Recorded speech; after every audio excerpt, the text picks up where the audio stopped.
All right, another episode of the Square and Compass podcast, another in the series of interviews with the 2021 Grand Lodge candidates. This time, we have got Brother Richard Kaufman on the episode. Thank you so much for being here. Well, thank you for inviting me, Cameron, and hello to all your listeners and viewers of your podcast, Square and Compass. It's great to be with you today. It is great to have you. So this is the fifth interview I've done, fifth episode published in a row. We've been doing one per day. So I will go through these caveats very, very quickly. Every candidate has an open invitation. If for whatever reason I haven't been able to get in touch with you and you are a Grand Lodge candidate, my email is on the bottom of the screen. Look down. Send me an email. I would love to have you on the podcast. The description to this video includes information about the 2021 voting process for any Ontario Masons watching this. If you want to know how you can take part and vote, the information is from Grand Lodge. Square and Compass is not endorsing or not endorsing any candidates. It's just a chance for every candidate to be on the podcast, to have a chance to talk with us. And obviously, Square and Compass does not reflect the views necessarily of the Grand Lodge of Canada or the Windsor Masonic Temple. And with all of that good stuff out of the way, Brother Kaufman, thank you so much for being here once again. Well, thank you. This is a great forum, and I'm so glad to see us starting to take advantage of technology that's available to us, whether it be video or the candidates' nights, the one last week, which was hosted by Grand Lodge on their Masonic education platform. And of course, the one coming up, well, by the time people hear and see this, they will both have been completed, but the one coming up tomorrow evening, because we're talking today, the day before. So I think it's wonderful, and I'm glad to be participating. So let's start with that, and let's start with the increased use of the virtual or technological world, some of which precipitated by or caused by the pandemic and needing to find new ways to meet and communicate. Some of which, preempting that, the use of electronic, email for summonses.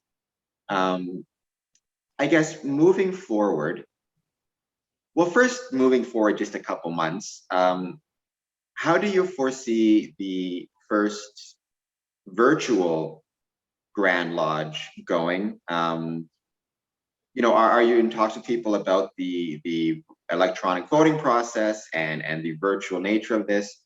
And I guess, what do you think of it, not only the challenges, but also some of the opportunities that the virtual world presents for Freemasonry? Well, what I really appreciate about virtual technology is the other evening, I commented afterwards, there were about 350 participants from across the jurisdiction. So in one effort, we can try to engage our membership across this vast province. Southern Ontario don't appreciate the fact that if you're in Kenora, you're actually in a different time zone. So I think there's a lot of positivity about the technology. Some brethren are hesitant, and I'll talk about that in a minute. But I also think that we can thank the pandemic for probably propelling us about 10 years into our future. I remember being brand new, to Freemasonry, and every year around, May and June, you start to hear brethren talk about Grand Lodge, talk about elections. So can you talk about, well, first of all, talk a bit about, your candidacy, the position you are running for, but more broadly, for some of the newer brethren, what these positions mean, what Grand Lodge kind of means, and the annual communication. The Board of General Purposes is comprised of 25 members, 5 of which are in the honorary category. These members of the Board of General Purposes are appointed by the Grand Master for a 3-year term. And generally, they have specialized background to help serve Grand Lodge. They may have accounting designations, law degrees, or other particular skill sets to support Grand Lodge.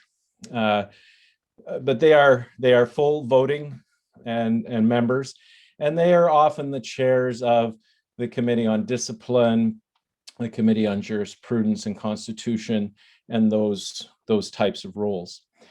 Then you have 10 elected members of the Board of General Purposes, and I'm seeking one of those seats.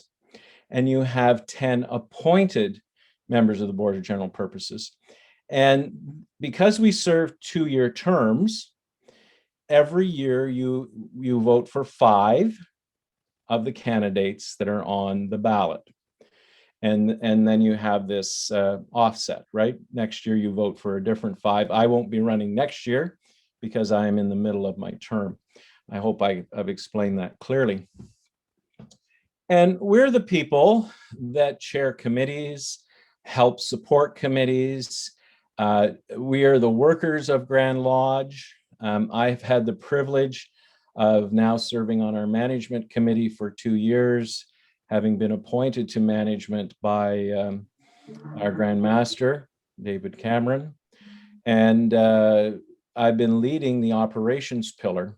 So we've organized ourselves into 5 pillars, and we have 5, 3 elected and 2 appointed members of management, in addition to the Grand Secretary, the COO, the Grand Treasurer, the Chairman of Audit and Finance, who make up our sort of that senior management group. So under the operations pillar, I have responsibility for the Benevolence Committee, the Audit and Finance Committee, the Strategic Planning Committee, Lodge Buildings Committee, and Lodge Financial Advisory Committee. So that's what I've been working on primarily the last 2 years, but virtually everything that the committees do does cross the management table. And I'm looking to return to that. I've served 10 years on the board, the last 2 on management. Prior to that, I was the chairman of Condition of Masonry. I'm not sure people are really interested in my resume. I think we're interested in where we want to go forward with Grand Lodge. But that's how it's comprised. And then, who votes, I guess, is the next question that many of your listeners and followers want to just have clarified. The members of Grand Lodge vote. So who are members of Grand Lodge, Richard? The members of Grand Lodge are our past masters, our current masters, and our current senior and junior wardens. They are the ones that get to cast a ballot, both for the elected positions of Grand Lodge and on the constitutional amendments. Now, the big statement that you made there, and the one that, no shortage of electrons or ink, to use an old-fashioned analogy, have been spilt on, is where do we want to see Grand Lodge moving forward? Yeah. So that is the $1 million question, right? Where would you like to see either Grand Lodge or, even more generally, Freemasonry? How would you like to see it move forward, and where would you like to see it move forward to? Well, I've been blessed in my opportunities to be in leadership within Grand Lodge at the present time. Because the strategic plan is directly under my pillar, and we will be introducing a new strategic plan for the years 2021 through 2026. This July, our deputy will introduce that to us. We had the opportunity to revisit our vision statement as Grand Lodge. Now, I don't have it in front of me, Cameron. I wish I did, but I can tell you that the first line is that we see our lodges to be vibrant. We talk in our vision statement about delivering excellence in our ritual. And it is truly ritual that sets Freemasons apart from every other group, whether they be a fraternity or a service club. It is our ritual. And I would never want to see it eroded in any way. I respect everyone has different abilities around ritual. All I say is, are you doing your best? That's all I would ever ask of a man. But it is truly our ritual that sets us apart. So I'll just back up to vibrant lodges. As I said the other night at the candidates meeting, Masons are notorious for using words that people don't hear very often. Let's try on parallelepipedon. Vibrant is perhaps another one of those. Well, it means overflowing with activity, overflowing with excitement. And that's how I'd like to see our lodges. I'd like to see our lodges not be perhaps so sedated as some are. Now we have lots that aren't, but we have some that are. But the membership, that Masonry matters to you, that you're participating, that Masonry starts in the lodge room and then spills out beyond that to your life, your community, the life of the lodge. And we're taught that our primary focus is to endeavor to be happy and to communicate happiness to others. So I would hope, my vision is that we can in the context of 2021 and beyond, make our lodges a place of activity, of true friendship, of respected within our communities, known for our generosity and support of those less fortunate than ourselves. I don't want us anymore to be that light that's under a bushel. I want us to shine our light and let people know who we are and what we do and what we stand for. We have a lot to offer our society today. We have a lot to offer men today in terms of genuine friendship and a place to fit in the world. Freemasonry is not for everyone. I'll never try to say that, but it is for many. And we just have to become better at communicating who we are and what we do for our communities, for our families. And that's what I'd like to see. I applaud our present Grand Master and a little bit moving forward, our next Grand Master. I have the privilege of knowing a little bit of his heart. Laying a foundation of education and mentoring and ritual is absolutely essential as we come out of this pandemic, because men will be seeking the friendship, the personal growth opportunities, and the things that Freemasonry stands for. So we need to be rock solid within our current membership in order to receive the people that are going to be lining up at our doors in the months and years to come. Do you think that Freemasonry should be an enjoyable experience or a fulfilling experience? Or do you think that there's a contradiction between the two?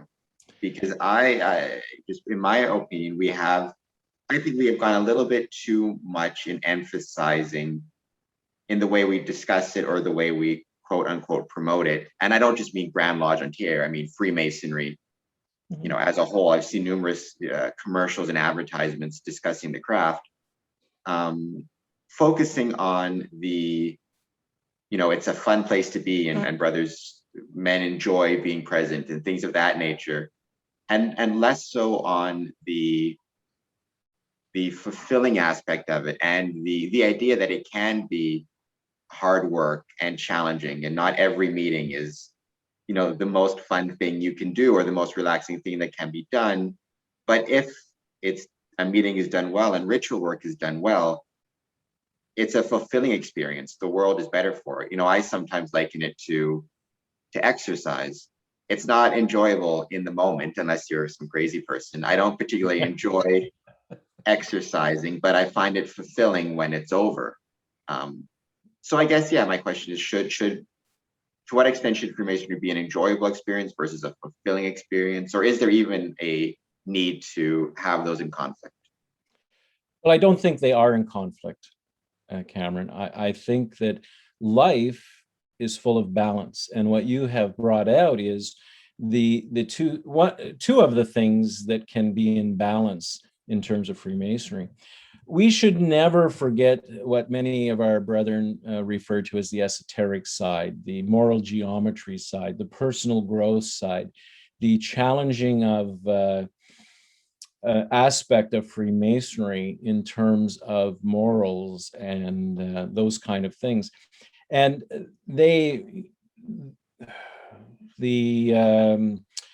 discussion or the resolution of those sometimes causes us to truly ponder. But there's a balance. You can't go too much one way without sacrificing the other. So you have to find that balance. I think there's room in Freemasonry for both happy, joyful, fun times. Our strategic plan has the word fun in it. You can do a word search and you'll find it there once. And we can't have only fun, because there is a moral geometry, an esoteric side of Freemasonry, and striving to become all that a man can be. And Freemasonry helps us become those things when we start to ponder it, when we start to understand some of the moral lessons and teachings of it. You can peel back the veil of allegory, at least for your own life. I would never tell you that what I have found to be true is true for you necessarily, but I have found a lot of truth in Freemasonry.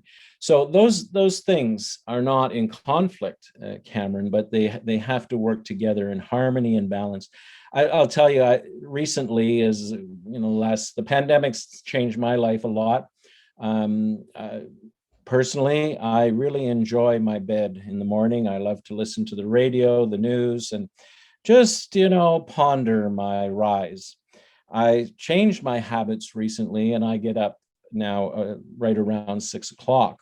And I do about 20 minutes of reading and then head out the door for a 5.5-kilometer walk. And I will tell you honestly, everyone listening, I do not like getting up at 6 o'clock, but I do like the benefits of getting up at 6 o'clock. And I think Masonry, Cameron, you're pointing out, has some of those. There is sometimes it's tough to learn a piece of ritual, but when you do, you enjoy the benefits of learning that ritual.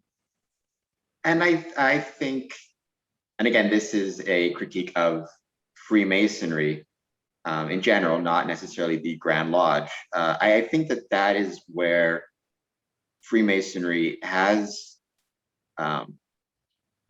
failed in the last several years. Is it is not doing an adequate job of explaining the benefits of the harder parts of it.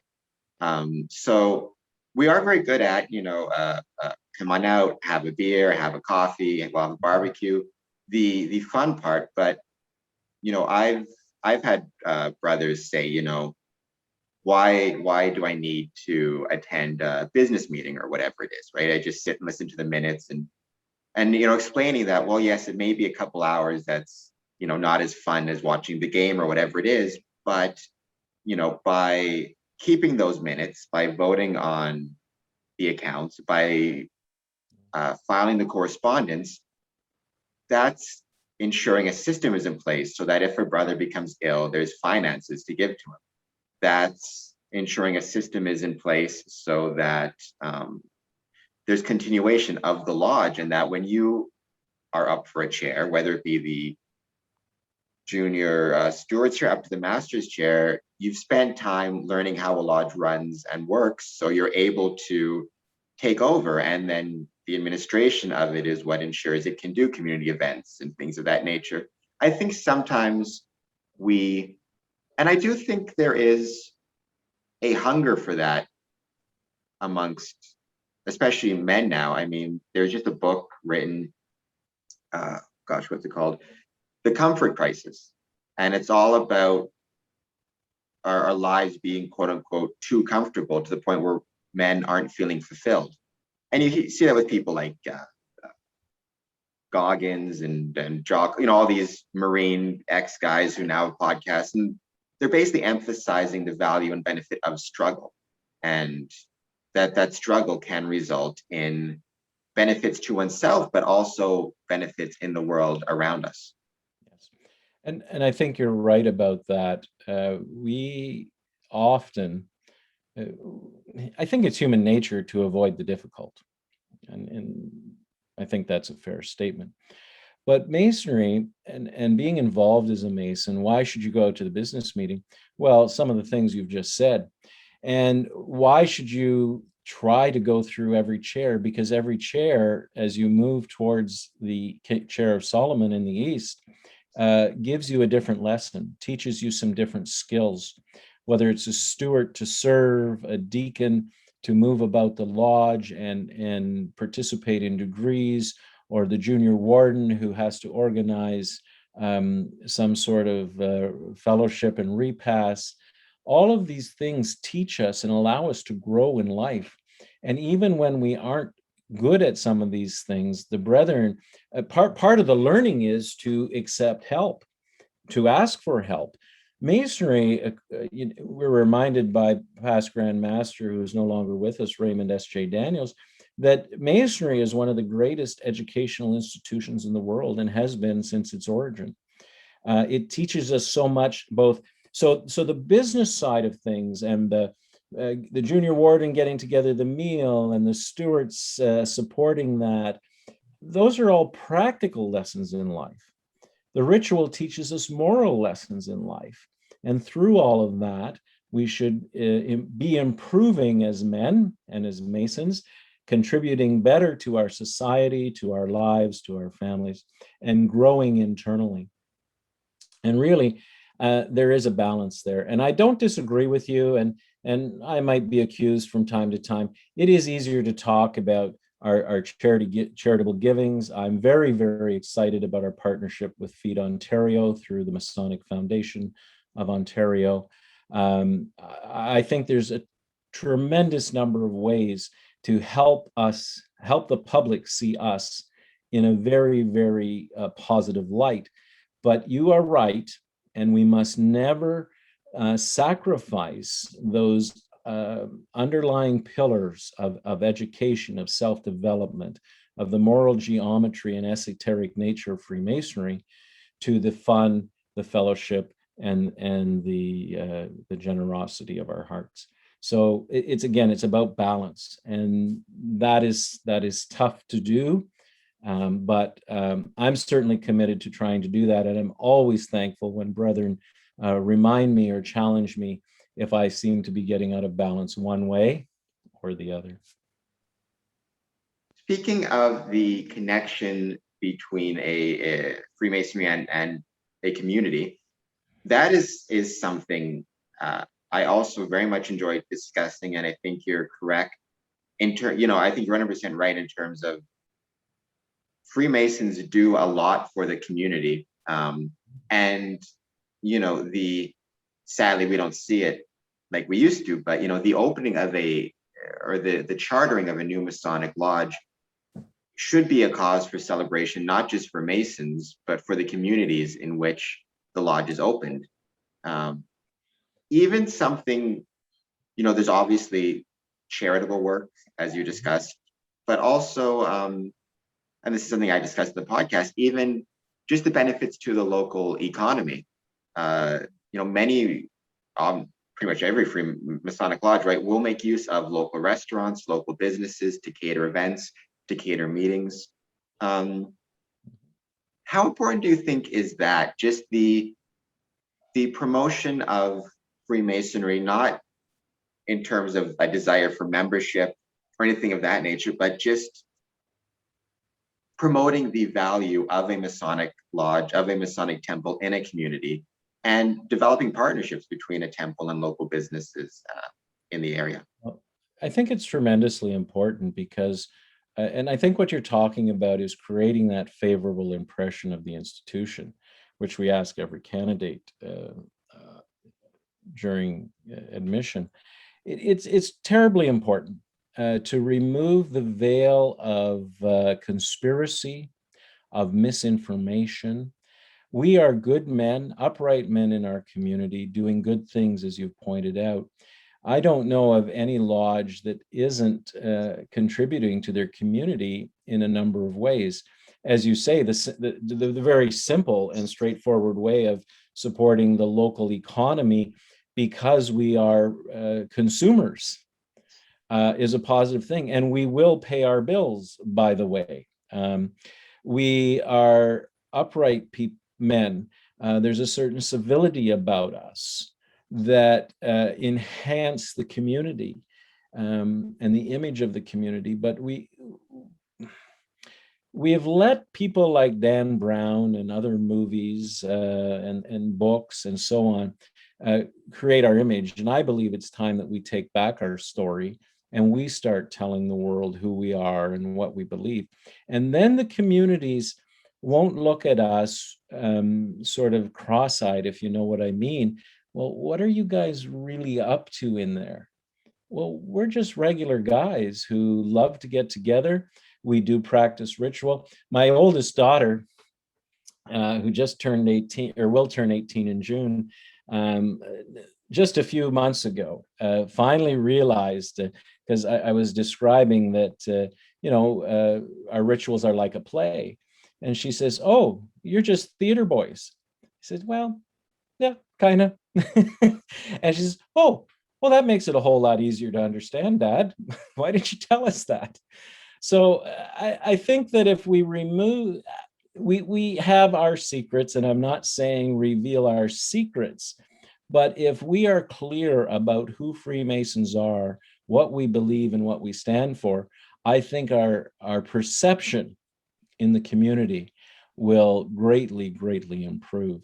And we do charity, we do it more quietly, but I'm of the mindset that we're just on the verge of announcing that we want, we're trying to grow this organically, where the lodges partner with their local food banks and they report to Grand Lodge what they've done, number of hours, number of pounds or kilograms, or number of dollars that they're doing locally to partner with the $50,000 a year so far that the Masonic Foundation of Ontario has committed to Feed Ontario, which is the umbrella organization for food banks across Ontario.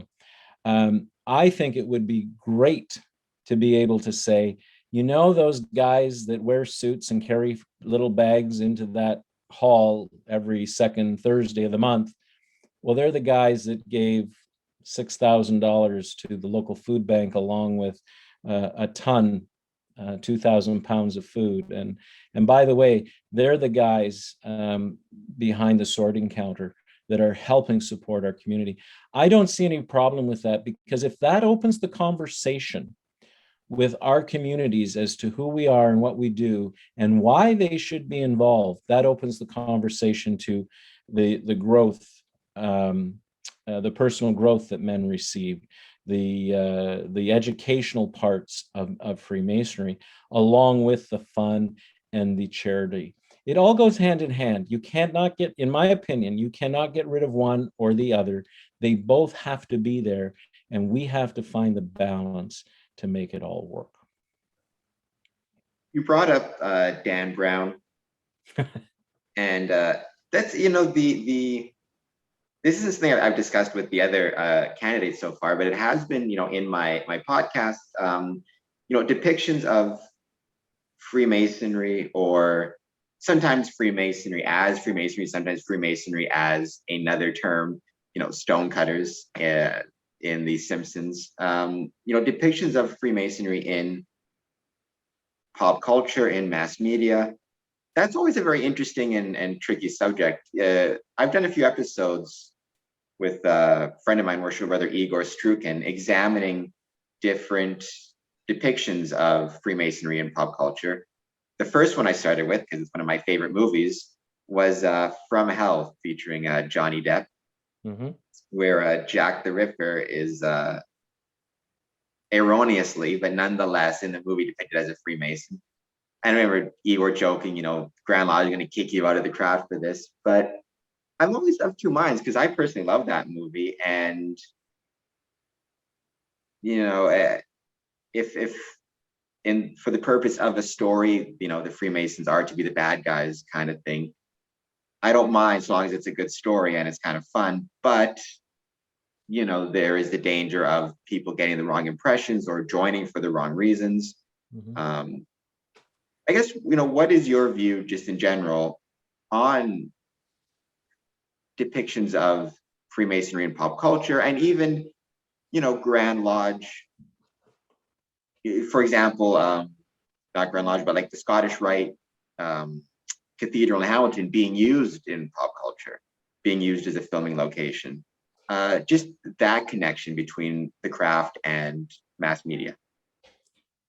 Well, you know, I think it's a great opportunity, and I don't have a problem particularly with Freemasons being depicted anywhere if we did a better job of portraying who we really are. Literary license is going to exist, and I think they do it for the purpose of the story. And I don't disagree with you. What's that? National Treasure, I think, is one that comes to mind for me.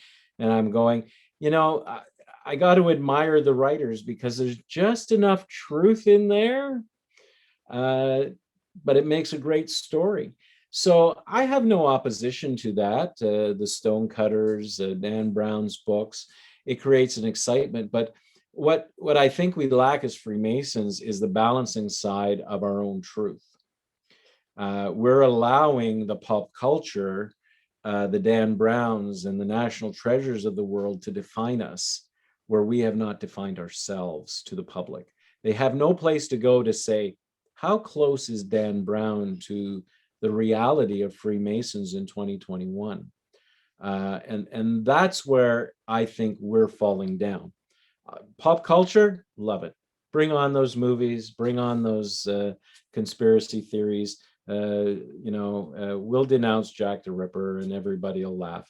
But what we need to be very clear with our public is, with the world around us, is who we are, what we stand for.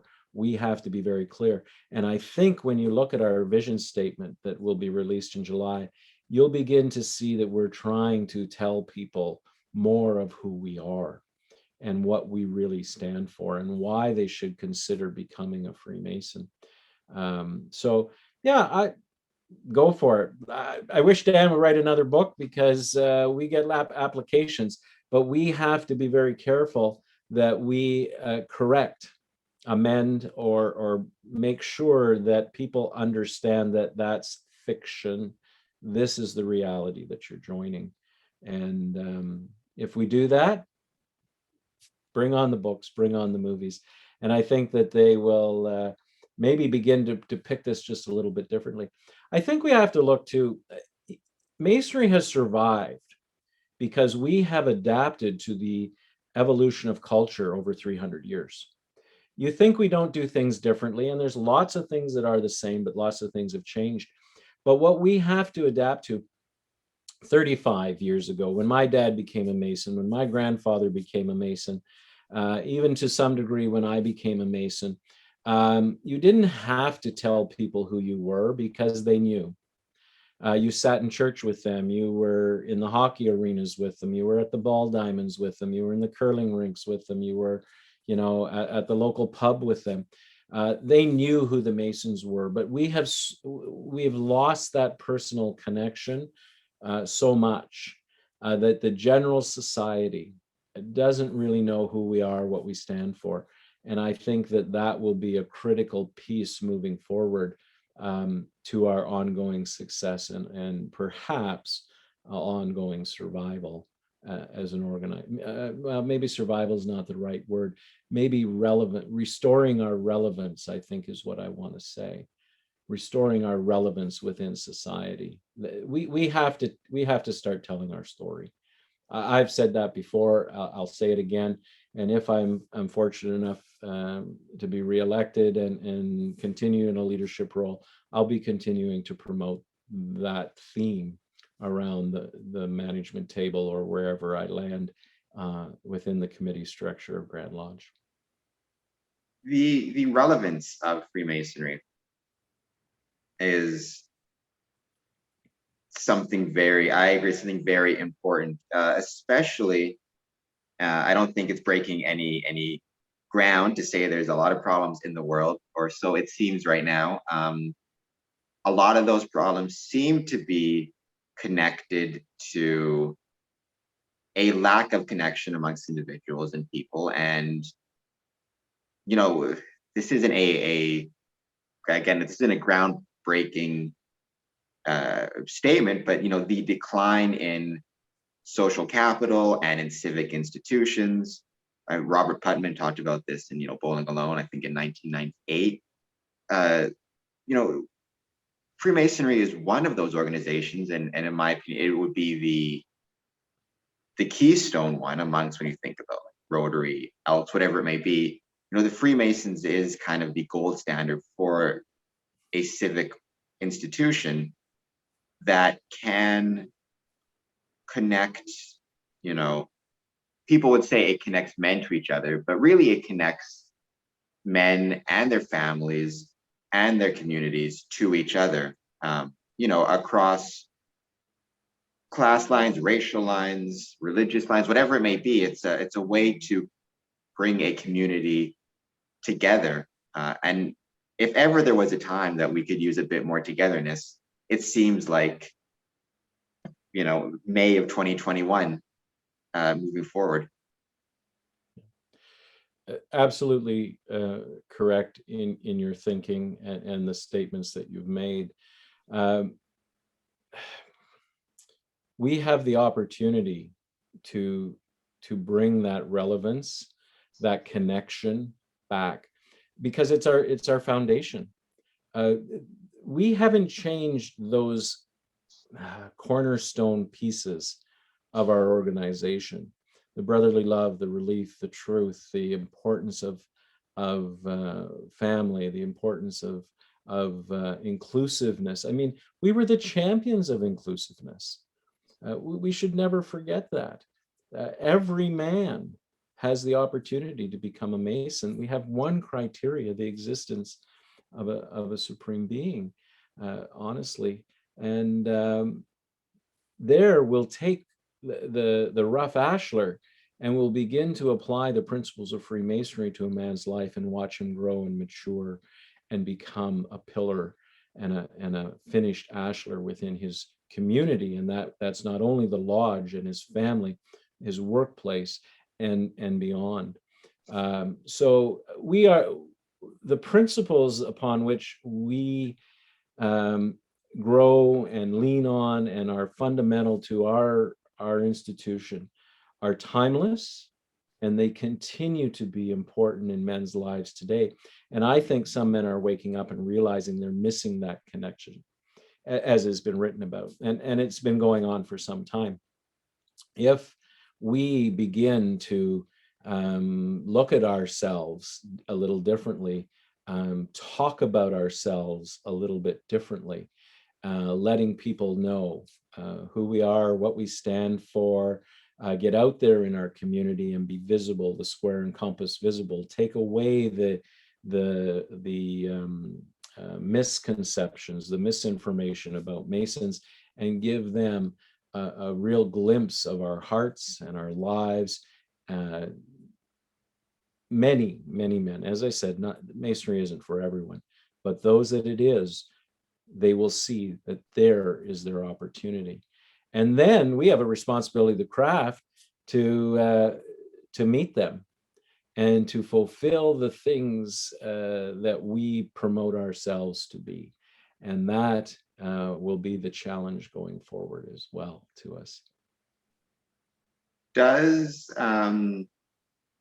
you know, as we talk about kind of the current problems that we're seeing in the world and the role that Freemasonry can play in alleviating or fixing some of those problems, and bringing, you know, a significant amount, I believe, you know, a vibrant craft would result in much more stability and much more stability in the world, and much less of some of the fears and anxieties that we're seeing amongst people, because Freemasonry is just another, amongst many other things, it's a support system. So when jobs are at risk, when the economy is not doing well, when your health is at risk because of a pandemic, when you're concerned about the ability to, care for yourself or your family or whatever it is,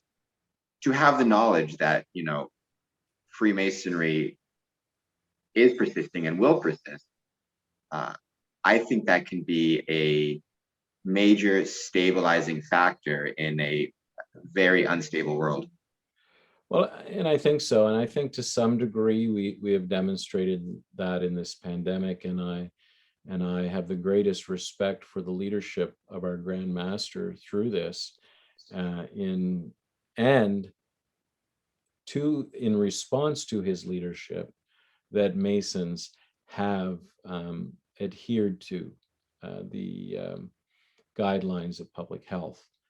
Masons, for the most part, being willing, as they are able, to roll up their sleeves and participate. Our tradition of civility goes a long, long way within our communities in some of the things you're talking about. Our acceptance of all people, regardless of faith, sexual orientation, backgrounds, race, all those things, our inclusiveness, holds us so steadfast, and the world needs to hear those messages. And they hear those messages through Masons, one person at a time, through us living those messages, portraying those messages to our friends, our neighbors, our families, our co-workers within our communities. And, sometimes maybe we need to be a little bit more vocal about some of these things, as individuals at least, to say to the world around us, this is the way we should conduct ourselves in a society of caring people. I was very proud of, like I say, our Grand Master's leadership during this time. And I know that he has our best interests at heart, even though these are difficult decisions to say we can't meet in person. But he, his leadership, now being portrayed through us by doing the things that we need to do, does spread and influence in our communities. So keep up the good work, fellow Masons. You brought up vaccinations. I feel like that has been a missed opportunity in the craft. So I, back in the 50s and the Windsor Masonic Temple, for example, and many other Masonic temples were vaccination sites. We were kind of at the forefront. In North America, because so many had ballrooms, we were at the forefront of being a facility where, polio, especially polio vaccines, took place. As part of this podcast, I spoke with Right Worshipful Brother Oscar Allen from the Grand Lodge of New York. Mm-hmm. He is the chief of programs at the National Association for City and County Health Officials. So we had a long discussion with him, and he talked about vaccines and the process by which the COVID-19 vaccine was created, and did a lot in that podcast to answer any concerns regarding, vaccine hesitancy. And I've posted that a few times, and even myself, when I got my vaccine, right, I didn't get the vaccine for myself, or I'm grateful I got it, right? I got it same way I get a flu shot, because I don't want to spread possibly a disease to somebody else. So I think I put on Facebook or social media, get vaccinated is the Masonic thing to do, something to that effect, linking the idea of a vaccination with the Masonic ideals of brotherhood and charity and community service. Same thing with wearing a mask, with adhering to social guidelines, combining that with the Masonic ideals of brotherhood and good citizenship. But I feel like, you know, another example, if Freemasons had more relevance in the community, we could do more to promote vaccines and vaccinations and public health measures. The closest I've seen to it would be Brother Brad Paisley, um, you know, famous country music artist. I love country music. He did a public service announcement encouraging vaccinations, but he did it not as, Brother Brad Paisley. He did it as Brad Paisley, music superstar. So just, I feel like, especially having a grandmaster who is a doctor, who is a healthcare provider, you know, doing more to encourage public health measures, especially to our own brothers, and saying, reminding them, make sure you get vaccinated, make sure you set a good example in that way. I think promotion within the craft, perhaps there's more opportunity to let people know to do that. The brothers that I'm in conversation with, there doesn't seem to be any hesitancy. In fact, in some cases, there was frustration they couldn't get in as quickly as they wanted to. As you know, I'm not a. I think now it's been several weeks since I had to go back to the car to get my mask, so I'm kind of into the habit. But I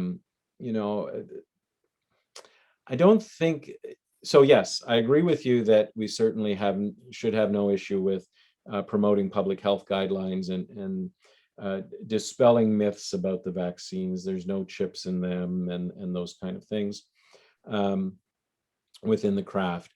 And then through our example, that should spread throughout our community. So yeah, I have no disagreement with what you said. And I You know, certainly, I certainly say, roll up your sleeve. I want to be part of the solution, not the problem. So if I don't wear my mask, I see myself as part of the problem. If I don't get the vaccine, which I already had my first shot, I would see myself as part of the problem. And I don't want to be part of the problem. I do want to be part of the solution so that we can get back to a more a life that resembles what it was pre-COVID as quickly as possible. that is a good Masonic principle. Be part of the solution. That could be that statement could stand in for a lot of our ritual right there. You know what? Since you're wearing it, I'm going to bring it up. Your tie. Yes, sir. That's an example of Masonic community involvement. I've seen it several times. Talk a bit about it, because it's a great program that it represents, and that's just another example of Freemasons doing good in the community. So this is the tie from our Masonship program, started by past Grand Master Alan J. Petrosor, and it continues today under the auspices of its own foundation. And I had the privilege of serving on the board for 2 or 3 years. I'm no longer a board member of Masonship, but happy to talk about it because I believe in it. I believe that it is a super way for lodges to get relevance in their community. And let me just share a personal story of our own lodge. A number of years ago, every week there's a fire prevention week. So I went down to our local fire department and asked, they would always have an open house day. So I explained to them what Masonship was. We're going to give parents at no cost to them a kit, a child identification kit, should their child ever become lost or more tragic circumstances. They would have a kit with their fingerprints, their voice print, etc. You know what's in the kit. And we'd like to do that in your fire hall as part of Fire Prevention Week and your open house. We did that. We had 3 men walk up to myself as the organizer at that clinic and said, I've always wanted to be a Freemason. How do I join? And 2 of those men did join. One has since become a past master of our lodge. So that's how long ago it was. One continues to be a member. One of those men who came forward after the proper process, he determined that it wasn't the right time for him to join. But literally, in the small community of Baden, Ontario, just outside of Kitchener, on that Sunday afternoon, 3 men approached us. So if you are not out in your community in some way, shape, or form, and the Masonship program is a super accepted, easy way to get yourself at a festival, at a fair, at an open house, at an event. You can do it in conjunction with your own lodge open house. And then people are there. You can talk to them about who you are as a Freemason and what you do, and bless them with a little peace of mind that if anything were to happen to their child, that they didn't come home, that you had a tool to assist law enforcement. So fantastic program. If your lodge isn't involved, I just ask you, why not? Why isn't your lodge involved? Every, in the cities, what is it? Come on, in Streetsville, the lodges down there, the Bread and Honey Festival, they always have a Masonship clinic. Every community has something where your lodge could stick up their hand and say, we'd like to come, we'd like to run a clinic, we'd like to offer this to the parents of children in our community. And not only parents or children, there's also opportunity for the elderly who suffer from Alzheimer's, a hideous and horrible disease, but it also gives the families a peace of mind. If their loved one wanders off, they too would then have the necessary tools to assist law enforcement, a current picture, all those things to assist law enforcement in the successful return of their loved ones. So I asked the lodges, why aren't you involved? This is easy. This is a good thing for the community. And it gets you out there with the square and compass and gives you a chance to talk to people about Masonry. And I would concur completely. It is a great program and well worth any lodge checking out. Yep. So I think with that, I guess the last thing that just I'll leave with, or that you can leave with, is, for any brethren watching this, whether you are a member of the Grand Lodge, so past master, warden, or even you're a newer Mason, you're not at that level yet. The importance of participating in things like Grand Lodge, either voting if you have the ability to vote, or learning about the process and paying attention, so when you do have that ability, you can take part. Just the importance of being active, both at the lodge level, but at the Grand Lodge level as well. Well, I appreciate that opportunity. Your name on a roll and your annual check to the lodge is appreciated. However, your presence and active participation, we would be overjoyed with. You have something to offer to your lodge. Every member has something to offer to their lodge, and we invite you to come out. And Freemasonry is a wonderful organization that has something for every man at every stage of life. So please consider being active. Why be active at Grand Lodge? Because there is no chicken and egg story here. With no Grand Lodge, there's no real lodges, and we need you, but we need your participation, because we do things and enable things that a single lodge can't do on their own, like Masonship. A single lodge couldn't totally run the Masonship program. You need a governing organization to do those things. You need the Grand Lodge. We need your participation, and we need your feedback so that we know what you're thinking. You have good ideas. Please share them. But we need you. We're not vibrant without you. We're planning the technology that will be in place for the annual communication this year for the virtual. We will be able to accommodate 3,000 of you, just over 10% of our membership. I would love to see a waiting list or a waiting room of another 1,000 people waiting to come and be seated in the annual communication. Come see what we do. Is it overly exciting? Not usually, but is it important? Absolutely. And your participation is essential to the stability and, I believe, ultimately the growth of our organization. And with that, thank you so much for being a part of the Square and Compass podcast. I wish you and all the candidates the best of luck, and I appreciate you taking the time to be here. Thank you for the invitation, Cameron, and all the best to you and all of our followers.